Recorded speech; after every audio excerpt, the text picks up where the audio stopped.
Novels forever में खुशामदीद। Novel इश्क में हारी, जिसकी राइटर है अन्ना इलियास, उसकी ये तीसरी एपिसोड है। तो आइए इसको स्टार्ट करते हैं। लेकिन स्टार्ट करने से पहले मैं बता दूं, मेरा आज गला बहुत ज़्यादा दुख रहा है, आवाज़ बहुत ज़्यादा भारी हुई हुई है और बहुत ज़्यादा मुश्किल हो रही है मुझे रिकॉर्ड करने में, लेकिन फिर भी मैं कर रही हूँ। और क्योंकि मेरी सही से नींद पूरी नहीं हो रही है, रात को मुझे रिकॉर्डिंग करनी होती है और दिन में मुझे कोई सोने नहीं देता, तब उनको ये दिख रहा होता है, मेरी अम्मी और बाकी सबको यही होता है कि ये सुबह तक सो रही है। तो मतलब ये गलत बात है, लेकिन मेरा मसला ये है कि रिकॉर्डिंग के लिए आपको बिल्कुल मुकम्मल खामोशी चाहिए।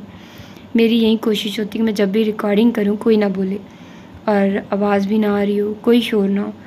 तो इसीलिए फिर मुझे रात का टाइम ही बेटर लगता है, क्योंकि इस वक्त शोर नहीं होता, सब सो रहे होते हैं। सुबह ये है कि सुबह अम्मी काम कर रही होती है, बर्तनों की आवाज़ आ रही होती है, सब बोलने की आवाज़ें आ रही होती हैं, तो सोने का ये है कि बंदा सो जाता है। वो तो अपनी है ना, कि अलग मैं इतना डिस्टर्ब होती हूँ, बार बार उठ जाती हूँ, लेकिन रिकॉर्डिंग में तो करना पड़ता है ना कंप्रोमाइज़। तो इसीलिए मैं बहुत ज़्यादा कंप्रोमाइज़ करती हूँ इस चीज़ को कि अब मैं कहीं बाहर और जा भी नहीं सकती। कहीं भी मैं जिस कोने खुरदरे में चली जाऊँ वहाँ पर भी आवाज़ आएगी, क्योंकि हमारे घर में सब बहुत ऊंचा बोलते हैं, सबके माशाल्लाह से वोकल्स बहुत साफ़ है, तो आवाज़ बहुत अच्छी जाती है सबकी। अगर आप जितना मर्ज़ी किसी कोने खुदरे में छुप जाओ, आपको आवाज़ साफ़ आएगी बिल्कुल।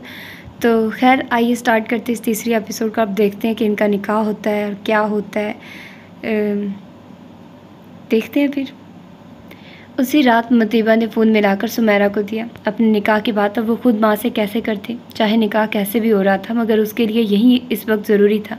वो हकीकत पसंद थी और जानती थी रईद सिर्फ उसे बचाने के लिए ये सब कर रहा है। उसका यही एहसान बहुत था, मुतीबा को ना चाहते हुए भी ये एहसान लेना था। अपनी इज़्ज़त उसे अपनी अना से प्यारी नहीं थी और इज़्ज़त बचाने की कोई और सूरत उस निकाह के अलावा उसके सामने नहीं थी। कैसी हो बहन, सुमेरा ने बात का आगाज़ किया। कैसी हो सकती हूँ बहन, मेरी जान का टुकड़ा यूँ तूफ़ानों की ज़द में है, आप ही बताइए ऐसे में मैं कैसी हो सकती हूँ। वो यासियत भरे लहजे में बोली। बहन अल्लाह पर यकीन रखिए, वो आपको इस मुश्किल से ज़रूर निकालेगा। सुमेरा ने उन्हें तसल्ली दी। उसी पर तो यकीन है, वो सरदा भरकर बोली। तो बस समझिए कि वो यकीन पूरा होने जा रहा है, उन्होंने मुसर्रत तमेज़ लहजे में कहा। क्या मतलब, वो नासमझी से बोली। कल शाहब मुतीबा के ऑफ़िस में बहुत हंगामा करके गया, फिर हमने मजबूरन उसके बॉस को सब बताया। वो बहुत अच्छा बंदा है, उसने सारी बात सुनकर आज एक हल बताया है, जिसके लिए हमें आपकी ना सिर्फ इजाज़त की ज़रूरत है, बल्कि वो आपसे मिलना भी चाहता है। रफ़िया हैरत से सब सुन रही थी। जी जी बहन बताइए। असल में शाहब ने झूठा निकाहनामा बनवाया, जिसकी वजह से रईद, जो कि मुतीबा का बॉस है, उसने सोचा है कि वो मुतीबा को अपने निकाह में लेकर शाहब जैसे गुंडे का मुकाबला कर सके और उसके पास मौजूद निकाहनामे को गलत साबित कर सके। और बिलफर्ज उसने निकाह का पेपर नहीं भी बनवाया, तब भी वो उसे आराम से जेल भिजवा सके। सुमेरा की बात सुनकर रफ़िया सोच में पड़ गई। बहन मुझे तो कुछ समझ ही नहीं आ रही। वो हकीकतन परेशान भी थी और हैरान भी थी। अरे वो ऐसे ही थोड़ी निकाह कर लेगा, आप उससे मिल लें, मगर मसला ये है कि क्या आपके घर के आसपास शहाब के बंदे हैं। ये ना हो वो मिलने के लिए आए और शहाब उसका पीछा करता मुतीबा तक पहुंच जाए, या फिर आपको तंग करे कि आप मुतीबा का पता बताइए, क्योंकि अब तक तो शहाब को ये भी नहीं पता कि आप कहाँ हैं। सुमेरा की बात गलत ना थी। कह तो ठीक रही हैं बहन। अच्छा मैं ऐसा करती हूँ, कल आपके ही घर आ जाती हूँ, वही मुतीबा के बहुत से मिल लूँगी। रफ़िया ने हिचकिचाते हुए हामी भर ली। क्योंकि मेरे घर के आसपास हर वक्त शहाब के 2 बंदे मौजूद होते हैं, जो कि घर का पहरेदारी कर रहे हैं कि कहीं मैं या मुतीबा यहाँ आए और वो हमें पकड़ लें। सुमेरा का शक बिल्कुल दुरुस्त था, इसीलिए मैंने सोचा था कि आपकी तरफ रईद ना ही जाए तो बेहतर है। सुमेरा ने अपना शक बताया। जी बिल्कुल, आपने सही किया, रफ़िया ने उनकी तायद की। चलें ठीक है, आप फिर कल हमारी तरफ आ जाइए। सुमेरा ने प्रोग्राम बनाते साथ ही रफ़िया को अपने घर का एड्रेस बताया। अगले दिन बुरका में रफ़िया खुद को अच्छी तरह ढांपे शमीम के घर से निकली। दिल को धड़का भी लगा था कि कोई पीछा ना कर ले, मगर शुक्र हुआ कि शहाब के बंदों को शक नहीं हुआ। शमीम ने रूट की बस पकड़ी और सीधा शम्स के घर जा पहुंची। मुतीबा को इतने दिनों बाद माँ को देखकर खुद पर इख्तियार खो बैठी। ना मेरी बेटी ना, अल्लाह ने देख कितना करम किया है हम पर, कैसे तुझे इन सफाक लोगों से बचा लिया है। अब मुझे कोई परेशानी नहीं, यकीनन अल्लाह तेरे लिए बहुत बेहतर करेगा। मुतीबा को साथ लगा। सुमेरा के साथ ही चारपाई पर बैठी थी। सुमेरा और मुंजा की आंखें भी अश्कबार थी। आपको नहीं पता कैसे मैं अकेली हो गई थी। अगर ये लोग ना होते तो मैं तो मरने वाली थी। मुतीबा ने आंसू साफ करते तशक्कुराना नज़रें मुंजा और सुमेरा पर डालते कहा, बहन आप लोगों का वाकई बहुत शुक्रिया। जिस तरह आप लोगों ने हमारा साथ दिया है, इस दौर में ऐसा तो अपने भी नहीं करते। सुमेरा के हाथ थामते रफ़िया नम लहजे में बोली, अरे बहन शर्मिंदा मत करें, ये मेरी मंजा की ही तरह है, मुझे अजीज़ है। सुमेरा ने मोहब्बत से मुतीबा को देखते कहा। मंजा चाय बनाने अंदर जा चुकी थी। दरवाजे पर खटका हुआ। मैं देखती हूँ। सुमेरा चारपाई से उठी। दरवाज़ा खोला तो सामने रईद था। कैसी हैं आप? रईद ने मोहब्बत से पूछा। अल्लाह का शुक्र है, आओ ना। उन्होंने एक जानिब होते रईद को अंदर आने का रास्ता दिया। रफ़िया की मतहीर नज़र उस खूबरू शख्स को देख रही थी। ऊंचा लंबा रईद, ब्लैक पैंट कोट पहने, वाइट शर्ट के ऊपर स्टील ग्रे टाई लगाए, जेल से बालों को खूबसूरती से जमाए, खुशबुओं में बसा, तीखे नकूश वाला रईद उन्हें किसी शहजादे से कम न लगा। अस्सलाम वालेकुम। रईद ताज़ीमन रफ़िया के आगे झुका, जो पलक झपके बिना उसे देख रही थी। न जाने कहाँ से याद के पर्दों पर किसी की भूली बसरी याद ताज़ा हुई। चौंक कर अपने सामने झुके रईद के कंधे पर शफकत भरा हाथ रखा। मुतीबा उसे सलाम करके मुंजा के पास किचन में जा चुकी थी। जिस लम्हे वो लोग चाय के लवाजमात लेकर बाहर आए, माहौल काफ़ी खुशगवार था। लगता था रफ़िया इस निकाह के लिए मान चुकी है। मेरे ख्याल में आपकी मौजूदगी में ही निकाह अदा हो जाए तो बेहतर है। मुतीबा सबको चाय के कप दे रही थी। जब रईद की बात पर उसका रईद को चाय पेश करता हाथ कांपा। रईद ने कचरती सी निगाह अपने सामने मौजूद बोखलाई से मुतीबा पर डाली। एक हाथ से ट्रे थामी और दूसरे हाथ से चाय का कप थामा। मुतीबा ने खजल होकर ट्रे छोड़ दी। रईद ने कोई भी तासुर दिए बिना ट्रे सामने मौजूद छोटे से लकड़ी के टेबल पर रखी। हाँ, मेरा ख्याल है ये मुनासिब होगा, ताकि फिर केस शुरू किया जाए। सुमेरा ने रईद की बात पर हाँ में हाँ मिलाई। और आज ही आप दोनों मेरे साथ मेरे घर चलेंगी, ताकि वहाँ सिक्योरिटी में रहें, और 1-2 दिन में ही मैं केस शुरू करवा दूंगा। रईद की बात पर मुतीबा और रफ़िया एक दूसरे को देखकर रह गई, क्योंकि इस निकाह के बाद आपका वापस उसी मोहल्ले में जाना ख़तरे से कम नहीं। ये ना हो उन्हें सुनगुन मिल जाए और वो आपके ज़रिए हमें किसी तरह से इमोशनल ब्लैकमेल करें। रईद की बात उन्हें दुरुस्त लगी। मुतीबा तो मुसलसल खामोश थी। जिसने कभी किसी का एहसान ना लिया था, यूँ अचानक ज़िंदगी में किसी का इतना बड़ा एहसान लेना पड़ रहा था कि कोई शख्स उसे अपना नाम ही देने पर तुल गया था। गहरी सांस खारिज करते वो वहाँ से उठ गई। रईद ने खामोश नज़रों से उसे वहाँ से जाते देखा। ठीक है बेटा। रफ़िया ने रईद को अपने प्रोग्राम पर अमल करने का अंदिया दे दिया। रईद ने सर हिलाकर फैसला सुना। 1 घंटे बाद रईद के चंद दोस्त और एक कज़न मौजूद थे, जबकि मुतीबा की जानिब से गवाहों में शम्स बाबा और रईद के ही चंद दोस्त थे। रईद की कज़न एक सादा मगर प्यारा सा हल्के काफ़ी रंग का जोड़ा मुतीबा के लिए लाई। साथ में मैचिंग जूते भी थे। रईद ने मंजा से कहलवा कर मुतीबा के जूतों का साइज़ पता करवाया था। मुतीबा ने किसी बात पर कोई एहतजाज नहीं किया था। वो बस खामोश तमाशाई बनी ये सब अपने साथ होता देख रही थी। एक सन्नाटा था जो अंदर बाहर फैल चुका था। मौलवी और शम्स मुतीबा के पास खड़े कमरे में आए, जहाँ वो कपड़े तब्दील किए, सूट का ही हमरंग दुपट्टा सर पर रखे निकाह के पेपर्स पर किसी रोबोट की तरह साइन कर रही थी। एक जानिब सुमेरा रफ़िया के कंधों पर हाथ रख के उन्हें हौसला दे रही थी, जो मुसलसल रोए जा रही थी, और दूसरी जानिब मुतीबा के पास मंजा उसके कंधों पर बाजू फैलाए बैठी थी। मुतीबा बिल्कुल साकित बैठी थी, बस कबूल है कि वक्त थी। उसके लब फ़कत हिले थे। मुतीबा से साइन करवाकर मौलवी रईद के पास गया। मुतीबा की निस्बत न जाने क्यों रईद के दिल में एक अजीब सी हलचल थी। खुशी थी, हैरत थी, क्या था, मगर बेचैनी नहीं थी। दिल में हलचल थी, वो हलचल जो मोहब्बत की पहली बारिश की फुहार महसूस करके होती है।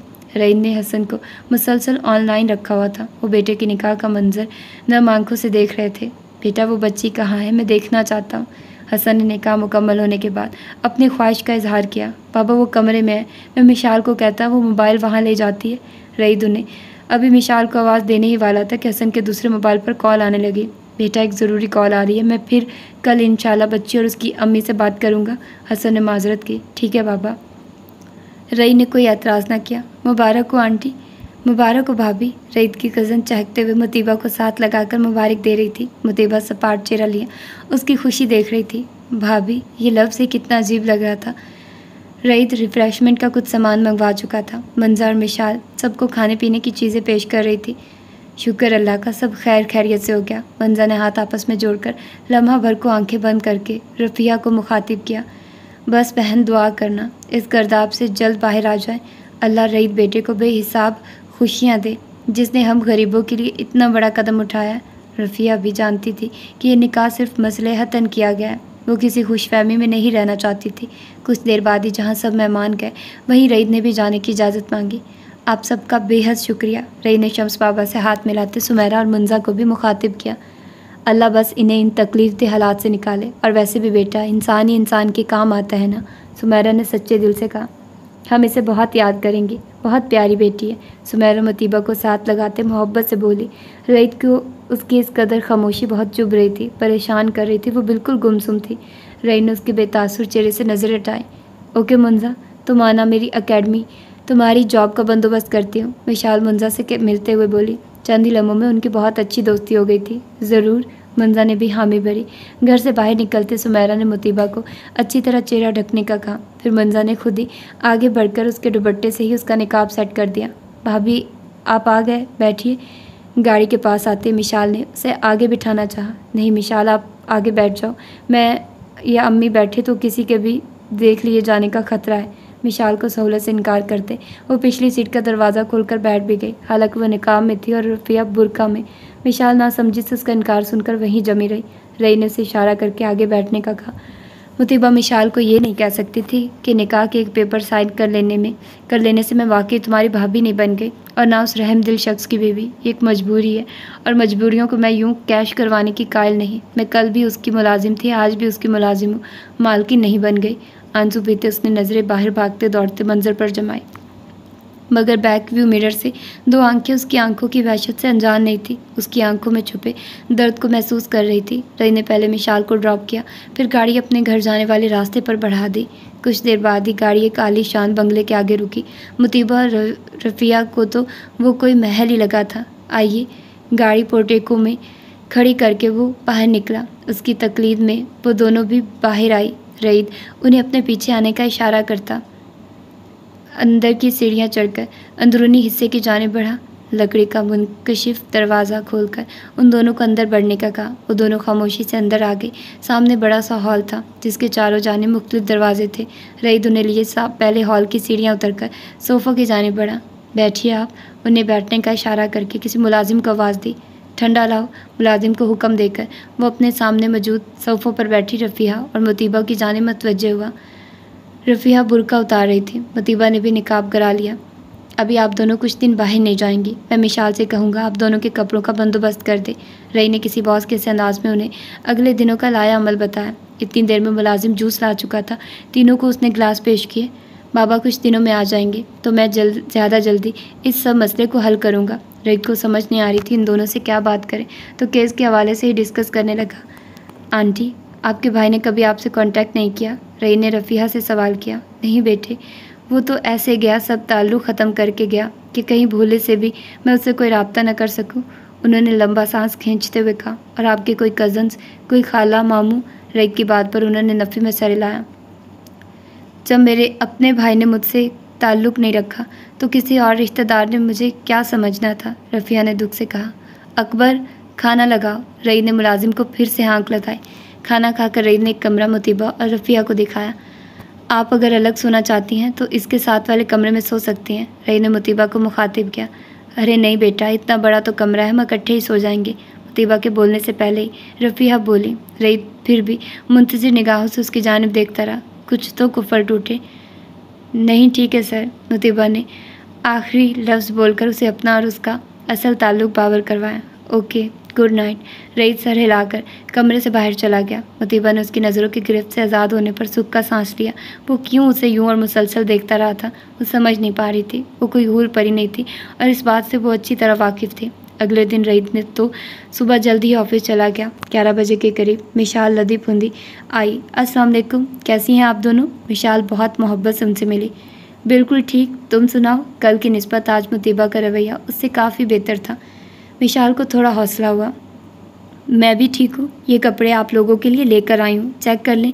अब आप लोगों को ले जा नहीं सकती थी, इसीलिए जो मुझे पसंद आया और जो समझ आई उसी अंदाजे से मैं ले आई। विशाल ने शॉपर खोलकर उनमें से चीज़ें निकालते हुए कहा, क्योंकि उसके कहने पर भी मुतीबा ने खुद से एक भी शॉपर को हाथ नहीं लगाया था। रफ़िया तो उससे मिलते ही चाश्त की नमाज़ पढ़ने चली गई थी। देखो, वो मोहब्बत से 4-5 वो सूट जो उसने मुतीबा के लिए लिए थे उसके पास सोफ़े पर ले आए। मुतीबा ने सरसरी निगाह उन पर डाली। सूट सब एक से बढ़कर एक थे। मैंने कभी इतने महंगे कपड़े इस्तेमाल नहीं किए, इसलिए मुझे नहीं पता कि अच्छे हैं या बुरे, मगर तुम जिस मोहब्बत से लाई हो यकीनन अच्छे ही हैं। मुतीबा एकदम तल्ख बोलते बोलते विशाल के चेहरे पर फैलने वाले साए को देखकर बात बदल गई। ओ थैंक यू, ये तुम पर बहुत अच्छे लगेंगे। वो मोहब्बत से उसके पास बैठती उसे खुद से लिपटा कर बोली, तुम सर की किस रिश्ते से कज़न हो? मुतीबा उसके हाथ में थामे कपड़ों को शॉपर में रखते हुए बोली, मैं रईत भाई की खाला की बेटी हूँ। विशाल भी उसकी मदद करते हुए बोली, और तुम रईत भाई को सर क्यों कह रही हो? वो हस्बैंड है तुम्हारे अब। विशाल उसे टोक कर बोली, तुम्हें जब सर ने इस निकाह के वक्त बुलाया तो क्या बताया था? मुतीबा उसका सवाल नज़रअंदाज करके अपना सवाल ले बैठी। यार रईत भाई शुरू से कुछ अजीब से बंदे, उनकी साइकी में आज तक नहीं समझ सकी। जब भी हम कज़न उनसे शादी का पूछते कि किससे करेंगे तो वो हमेशा यही कहते कि किसी बहुत हूर परी से नहीं, ऐसी जो जिसके किरदार में ऐसी बात हो कि वो मुझे क्लिक करे। और हाँ, मेरी शादी हमेशा हंगामी हालात में होगी। पता नहीं मुझे क्यों यकीन है कि मेरी शादी आम लोगों की तरह नहीं होने वाली, और देख लो तुम दोनों की शादी वाकई हंगामी हालात में होगी। विशाल की हूर परी वाली बात में वो अटकी हुई थी। मुझे ज़्यादा तो नहीं मालूम, बस इतना जानती हूँ कि रईत भाई ने कहा था मुझे इस वक्त तुम्हारी ज़रूरत है, तुम्हारी भाभी लानी है, अपना वादा पूरा किया है, शादी हंगामी हालात में है और मेरी बीवी के पीछे चंद नीच लोग लगे, उनसे बचाने के लिए ये सब इस तरह करना पड़ रहा है, और बस मैं आ गई। विशाल जिस बात को इतने आसान अंदाज में बयान कर रही थी वो मुतीबा को हज़म करना बहुत मुश्किल हो रहा था। उसके तो हवास भाभी, मेरी बीवी और वादा पूरा करने में बुरी तरह उलझ गए थे। वो तो रईत की इसी बात पर यकीन रखे हुए थी कि हालात बेहतर होते वो उसे छोड़ देगा, तो फिर ये सब बातें मिशाल से कहने का क्या मकसद था? उसके चेहरे पर मौजूद तफक्कुरात शायद मिशाल ने जान तो लिए थे मगर उन्हें पढ़ नहीं सकी थी। क्या हुआ, तुम इतनी परेशान क्यों हो? कोई गलत कह दिया कुछ मैंने? उसकी हौन की शक्ल देखकर वो यही समझी कि रात में गाड़ी में आगे बैठने वाली बात की तरह अब भी उसे कोई बात बुरी लगी है। नहीं नहीं, मुतीबा हवासों में लौटी। शुक्र है रात में भी शायद तुम्हारा मूड ऑफ हो गया था मेरी किसी बात पर, तो मैं समझी तुम अभी भी खफा हो गई हो। उसे मोहब्बत से फिर से अपने साथ लिपटाते वो शुक्र करने लगी। तुमने अपना घर देखा है? अब वो इश्तियाक से उससे पूछने लगी। नहीं विशाल, मैं चलो आओ दिखाऊं। वो उसका हाथ पकड़कर बात काटती उसे साथ खड़ी हो गई। वो उसे मिशाल को समझा नहीं सकती थी कि ये घर उसका नहीं, वो यहाँ सिर्फ एक मुसाफिर की तरह ही है। ऐसा मुसाफिर जो कुछ देर सस्ताने को किसी सराही में पनाह लेता है। कि उसका घर नहीं पनाह गाह थी, और पनाह गाँव में लोग ताउम्र नहीं रहते, मगर फ़िलहाल वो खामोश थी। न जाने किस मसलियत के तहत रई ने उसे हकीकत नहीं बताई थी। उससे पूछे बिना वो मिशाल से कुछ नहीं कह सकती थी, खामोशी से उसके साथ चलती रही। मिशाल ने ही खानसमा को खाना बनाने का ऑर्डर दिया। खानसमा से भी उसका तारुफ घर की हैसियत से करवा दिया। मिशाल, अभी उसको तो मत बताओ। आखिर उसे मिशाल को टोकना पड़ा। अरे क्यों ना बताऊं, तुमने कल से सबको खींच कर रखना है, नहीं तो ये तो ढीले पड़ जाते हैं, और रईत भाई के पास इतना कहाँ टाइम होता है कि वो इन पर चेक रखें। सो अब ये तुम्हारी ड्यूटी। मिशाल उसकी कुछ भी सुने बिना बस अपनी ही कही जा रही थी। वो सारा दिन मिशाल उनके साथ ही रही। अब कुछ दिन नहीं आ सकूंगी, अकेडमी भी तो चलानी है ना। वो जाने की तैयारी कर रही थी जब मुतीबा से मुखातिब हुई।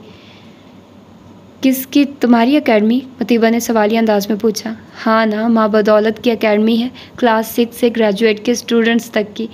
कल मंजा को ऑफ़र की थी ना वो आकर पढ़ाने की। वो उन दोनों के साथ चलती हुई लाउंज के दरवाजे से बाहर लॉन की सीढ़ियाँ उतरकर अपनी गाड़ी के पास जा रही थी। माशाल्लाह, रफ़िया ने सताइशी अंदाज में कहा।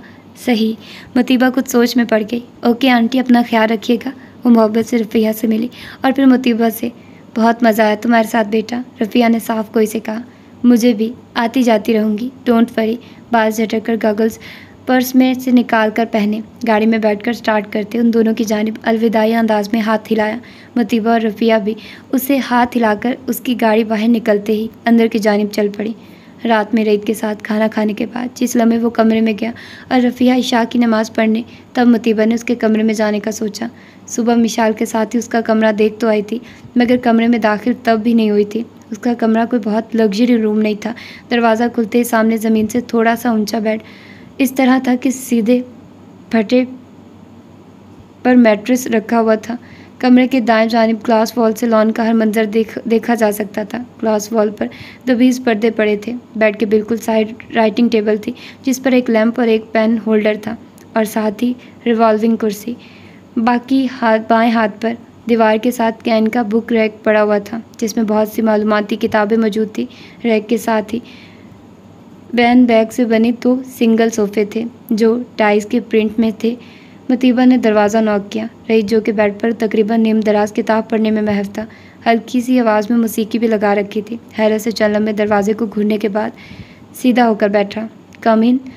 उसकी इजाज़त मिलते ही मुतीबा ने कमरे का दरवाज़ा खोला। उसे दरवाजे में इस्तादा देखकर रहीद हैरान हुआ। आइए प्लीज़, टांगे समेटकर उसे अंदर आने की इजाज़त दी। आप बाहर आ सकते हैं, मुझे कुछ ज़रूरी बात करनी है। घबराते लहजे पर काबू पाते वो अंदर आने को इनकारी हुई।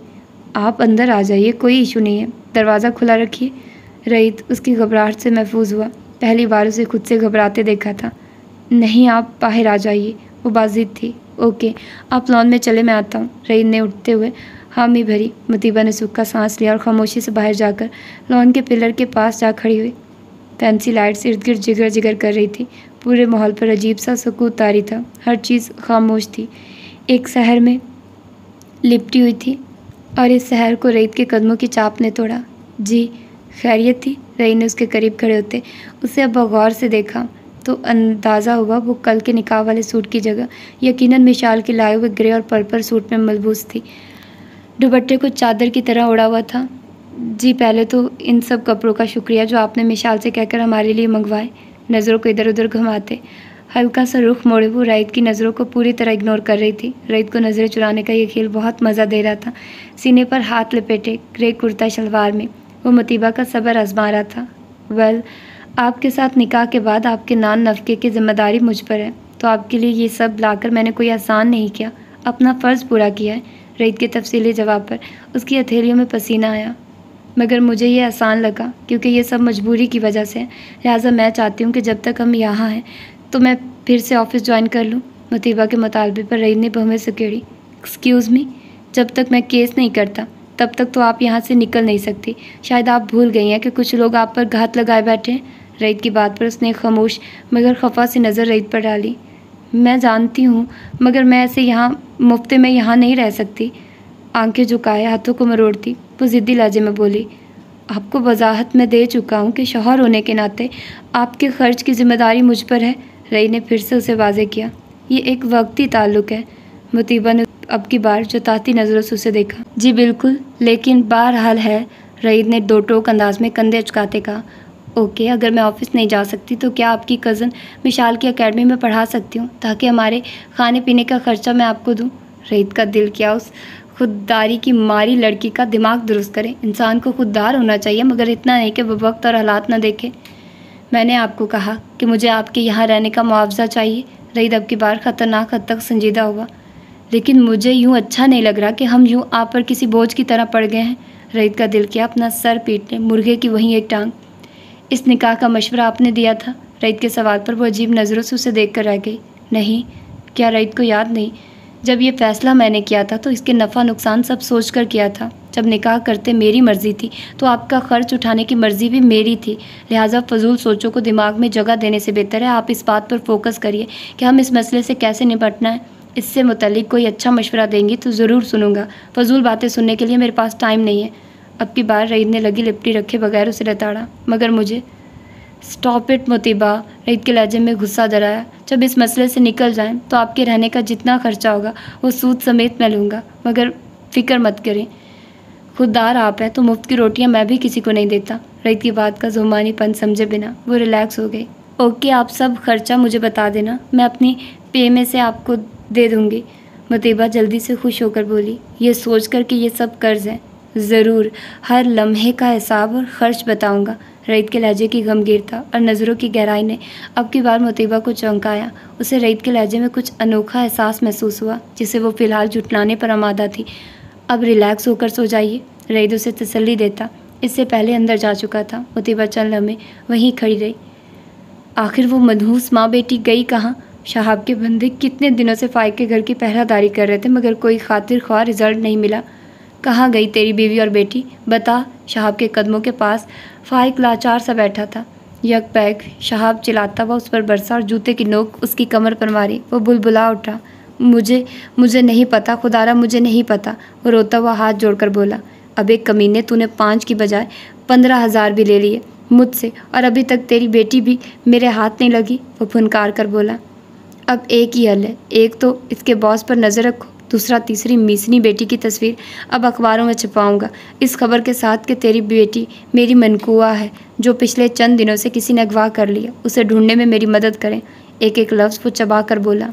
और तू अब तब तक यहाँ से कहीं दफ़ा नहीं हो जाता जब तक तेरी बेटी नहीं मिलती। शहाब ने कभी हारना सीखा नहीं।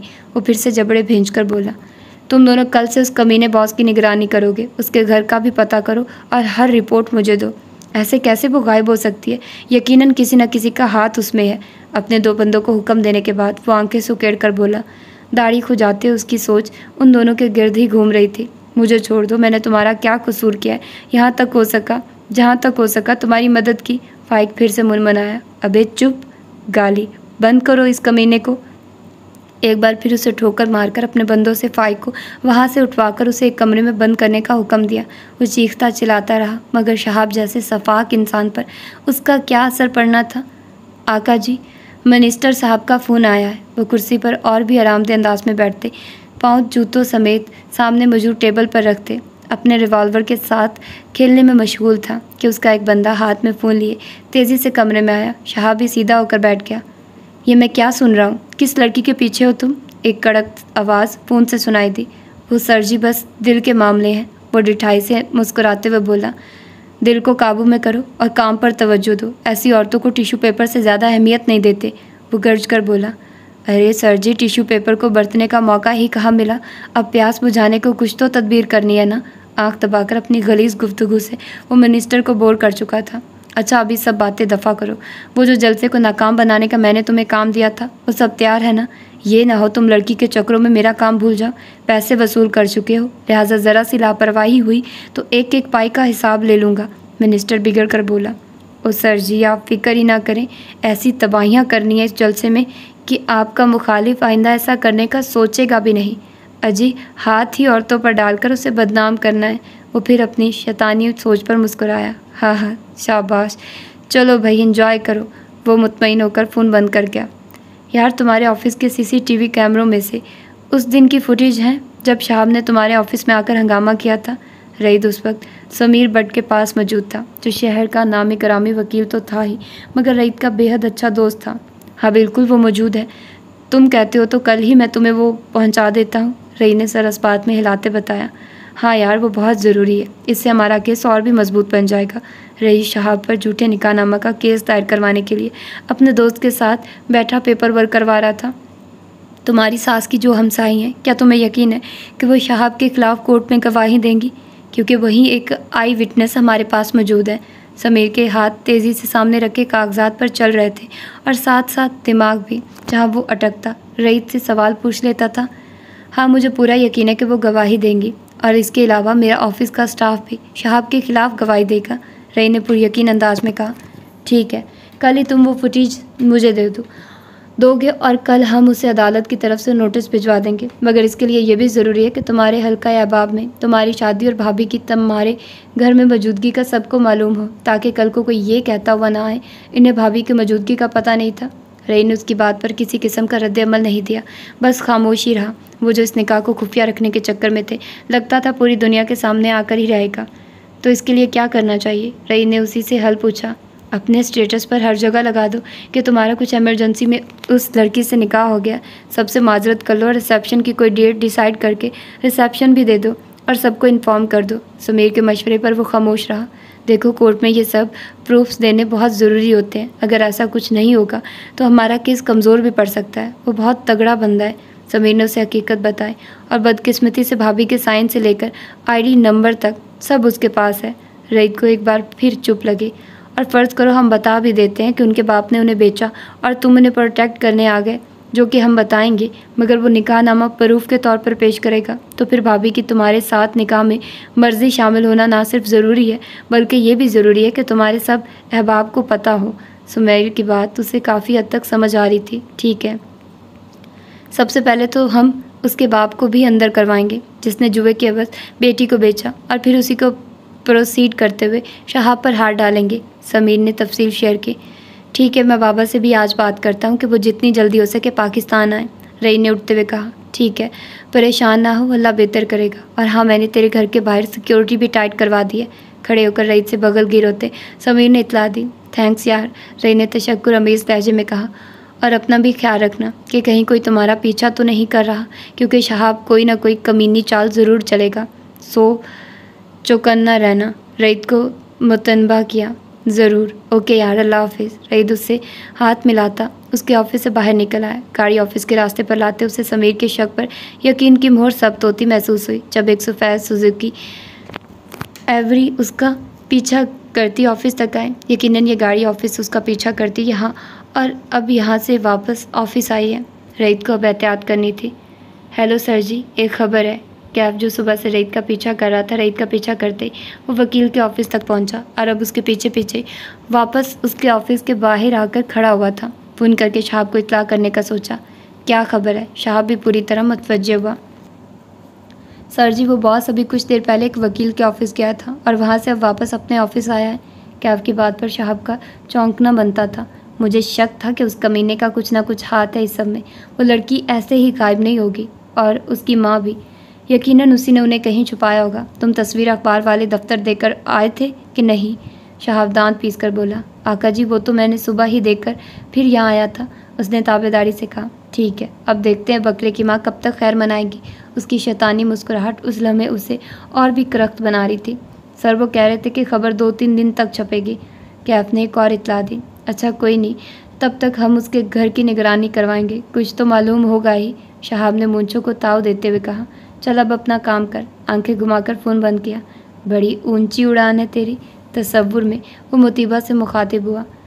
रई ने घर फ़ोन किया। उसे फिक्र थी कि अगर उसका पीछा हो रहा है तो उसके घर का पता करवा कर उसकी निगरानी भी हो रही होगी। मुलाजिम ने फ़ोन उठाया। बीबी कहाँ है? रईद को समझ ना आए मुतीबा को के बारे में कैसे इस्तफार करे। भाभी की बात कर रहे हैं या उनकी अम्मी की? मुलाजिम लड़के ने दांत निकाले। रईद उसके भाभी कहने पर चौंका। वो जो सबको बताने का तहिया कर रहा था उसके घर में पहले से ही पता था। हाँ, अपनी भाभी को बुलाओ, रई ने संजीदगी से कहा। भाभी, भाई जी का फ़ोन है। सलमान हमेशा उसे भाई जी ही कहता था। मेरे लिए? उसे फ़ोन से मुतीबा की आवाज़ वाज़े सुनाई दी। जी जी, अब मुझसे तो वो बात करेंगे नहीं। वो हंसमुख लड़का 17-18 साल का लड़का था। मुतीबा ने उसके बेवक्त मुस्कुराने पर घूरा। हेलो। रिसीवर अब मुतीबा के हाथ में था। हेलो, कैसी हैं? सब ठीक है घर पर? रईद के लहजे में छुपी तशवीश मुतीबा को परेशान कर गई। जी सब ठीक है। क्यों, खैरियत है? वो भी समझ गई कि कोई मसला है। जी खैरियत नहीं है। शहाब ने मेरे पीछे बंदे लगा दिए और यकीनन वो घर की भी निगरानी करवा रहा होगा।